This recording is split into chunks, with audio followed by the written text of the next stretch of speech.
am statements as recorded in the Gospel of John. Jesus identifies himself as the Good Shepherd. He notes that his leading of the sheep is marked by intimacy, care, and sacrifice for the sheep. These characteristics define courageous leadership. Hear this reading from John chapter 10, verses 11 through 18. I am the Good Shepherd. The Good Shepherd lays down his life for the sheep.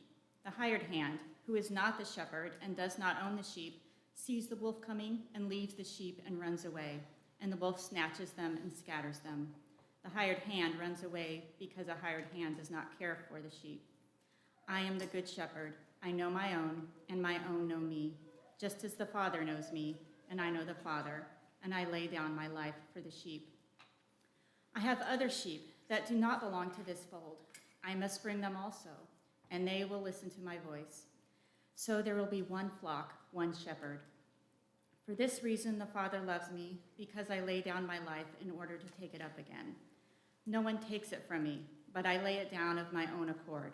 I have the power to lay it down, and I have the power to take it up again. I have received this command from my Father. These are holy words for all God's people. Thanks be to God.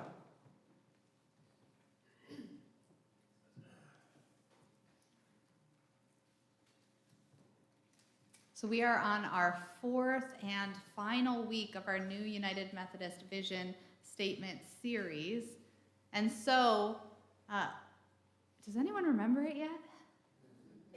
Or words of it? And a little clue, our tables are named after words in the series, in the statement.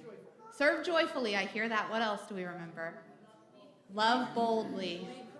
Lead courageously. These are the three clauses we hear most often. Here it is for us in full.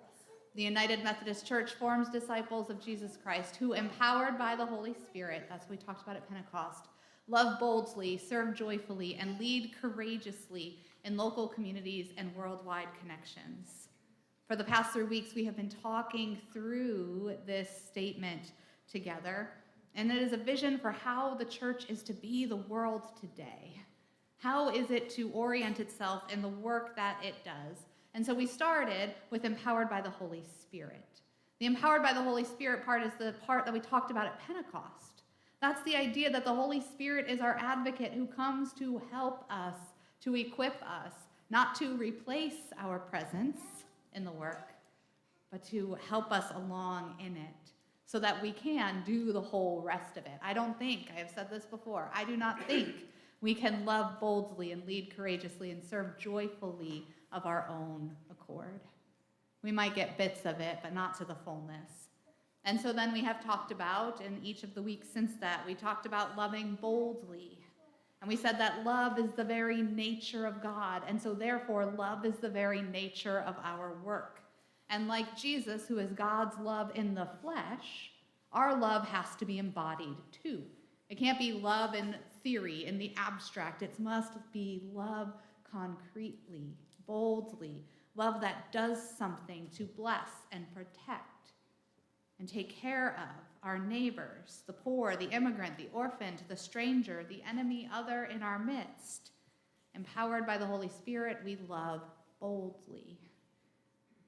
And last week we talked about serving joyfully, and I offered the suggestion that maybe service and joy don't need to be conditioned upon one another, but maybe they're like more mutual interaction.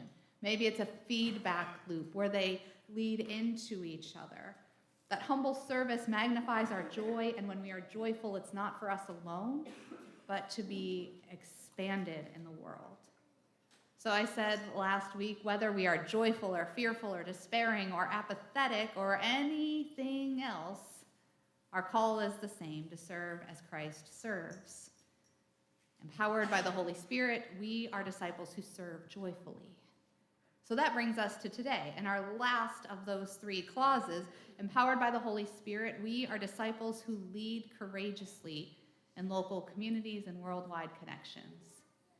And it might seem a little strange that on the week that we are talking about leading courageously, me as pastoral leader is going to do a lot less talking than usual.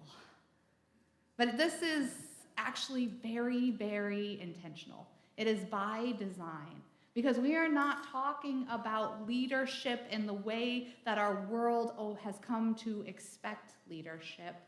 Leadership that is tied only to positions or to powers or to titles. It's not just a model of someone's authority over someone else. This isn't about best practices to lead in a business. And so instead, what we are talking about today is we are talking about courageous leadership. And every time I come upon the word courage, you will hear me say it. If I ever talk about something that is courageous and I don't talk about this, then something's wrong. You should ask if I'm okay. Here is what I always say. Courage, as Brene Brown, who is an author and researcher, tells us, is a heart word. Courage is a heart word. It is not just about bravado. It is about being wholehearted with one another. And we'll get to these questions in a bit that are on the screen. But the idea is that courageous leadership, it's about vulnerability more than bravado. It is about authenticity more than authority. Courageous leadership finds power not in position, but in community and in connection and in relationship. That is why we are practicing community and connection and relationship and knowing each other today. So if we think about the kind of leadership Jesus defined for himself in this I am statement, I am the good shepherd, there is an intimacy to it. The good shepherd knows the sheep, and the sheep know the good shepherd. It is familiar, it is mutual. They tend to one another. And this knowing leads the shepherd into a spirit of sacrifice, willing, as we know, to give up himself, to relinquish his power, his position, his very life for the sheep. Because the Good Shepherd, even that title, the Good Shepherd, defines itself by relationship. What is a shepherd without sheep? This is different than the hired hand. The hired hand understands the sheep as a job, as a profit, as a different relationship. It's not an identity. The leadership identity of Christ is in relation to the sheep. It's the only way you have a shepherd. And so the hired hand, by contrast, might leave the sheep in the face of a threat while the shepherd stays close. And so this morning, it is Jesus' model of service, of leadership that is courageous, that is vulnerable, that is community-oriented. That's what we're focusing on, and that's why, again, we are practicing it in community. This style embodies the interconnectedness, and style is the wrong word because it was a way of living. But it embodies the interconnectedness of humanity. It reminds me a bit of the late Maya Angelou, who said, "None of us are free till all of us are free. And so we must know each other to know what binds, that we might move, be liberated together." It's also why I think it's worth noting that in Jesus' story or naming of himself, he says there are other sheep. It's not just these ones here. There are others who belong to the flock. He leads out of care, out of concern, not for some, but for all God's beloved. It is an ever-expansive community. But community, like love, is another thing that we cannot just theoretically talk about. You have to practice it. And so today, courageous leadership is not only about those who have a title or a position or a role you do. It is about how we engage with one another in community connections and worldwide connections as well. And so here is the big why, which you've probably I've said it a few times already. If we are those who, empowered by the Holy Spirit, are going to lead courageously, each of us in our communities, in our connections, in our relationships where we go, I figure we should be able to practice these things in the walls of the church with the people who have said we will go with you on this faith journey. And so that is the design for today, is to practice it here so that we might know how it is to be in relation and community that cares and listens to those around us. Because that's required for courageous leadership. So this is the point at which I am again going to stop talking and let you talk to each other. I've given you, there are some prompts that are on the slides if you want something to reflect on. Maybe it's simply reflecting on what is offered this day or the reading. I'm not as concerned about what specifically you connect about, so much as that we are practicing it together.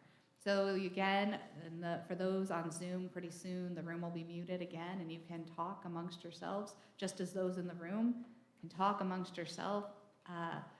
When you hear Ruth begin to play a hymn, that's our cue that we will start to transition to the next part. She will play it through 3 times. It is surely the presence of the Lord. The first time is just to help us hear and know it's time, and then we'll sing together. So go ahead and share, be in community, because that's the only way to actually lead with heart.